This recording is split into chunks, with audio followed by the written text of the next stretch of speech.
বিভিন্ন জায়গায় বিভিন্ন একটা জিনিসের নামকরণ আছে, যেমন টাঙ্গাইলের পোড়াবাড়ি চন্দ্র, এরকম আমাদের গাজীপুরে মোটামুটি মাথার জন্য বিখ্যাত। বিভিন্ন জায়গা থেকে আসে টাকা। রামালেন ফুড ব্লগসে সবাইকে স্বাগতম। আজকে আমরা আমাদের দ্বিতীয় ভিডিওটি শুরু করব গাজীপুর বিশ্ববিদ্যালয়ে গেটের সামনে থেকে। আমরা মূলত আজকে রওনা দিয়েছি গাজীপুরের শালনা থেকে। অটোতে মাত্র 10 মিনিটের রাস্তা এবং ভাড়া অনলি 10 টাকা।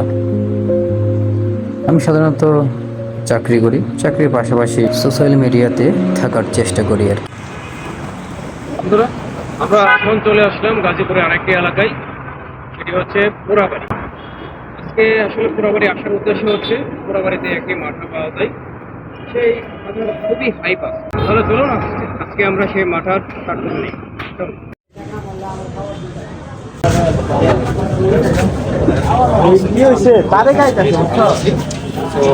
আজকে চলে আসলাম আমরা পোড়াবাড়ি নাম কি ভাই? আমরা হাসান ভাইয়ের মাঠার দোকানে চলে আসলাম।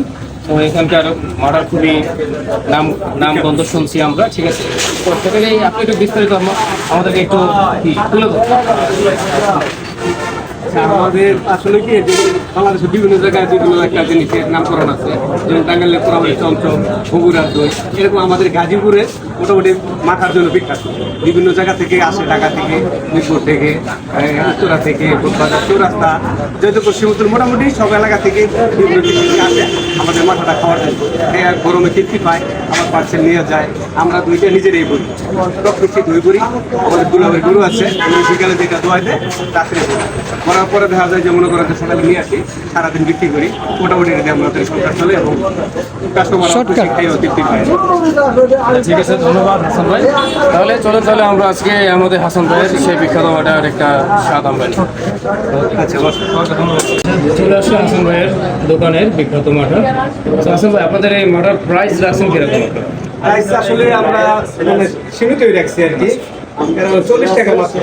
একটা রেস্টুরেন্টে গেলে একটা লাচ্ছি গেলে 80 টাকা 100 টাকা লাগে। আমরা সীমিত ব্যবসা করে সীমিত যাতে খাইয়ে দিতে পাই, 40 টাকা প্রাইস। তাহলে আমাদের দর্শকরা যারা আসবে আপনাদের এখানে, তারা কি সেম প্রাইসে পাবে সবার জন্য? ঠিক আছে, ওকে, ধন্যবাদ। তাহলে বলুন, তাহলে হাসান ভাইয়ের দোকানের সেই মাঠা টেস্ট করে দেখি কি অবস্থা।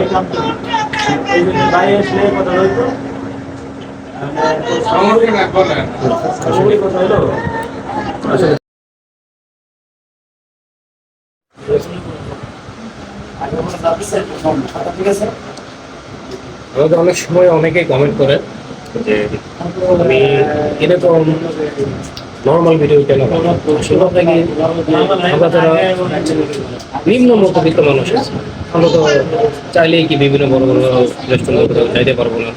তো এই সামর্থ্য থাকবে, স্বাদ আছে কিন্তু কি সামর্থ্য নেই। তো আমার এই ভিডিওগুলো মূলত তাদের জন্য, যেন তারা তাদের নিজের সাধ্য মতো জানে এবং কাছে নিজে তারা যেখানে আসে ওই জায়গায় সাধ্য মতো যেন ওই জায়গায় ওই প্রতিষ্ঠানে যেন আসতে পারে।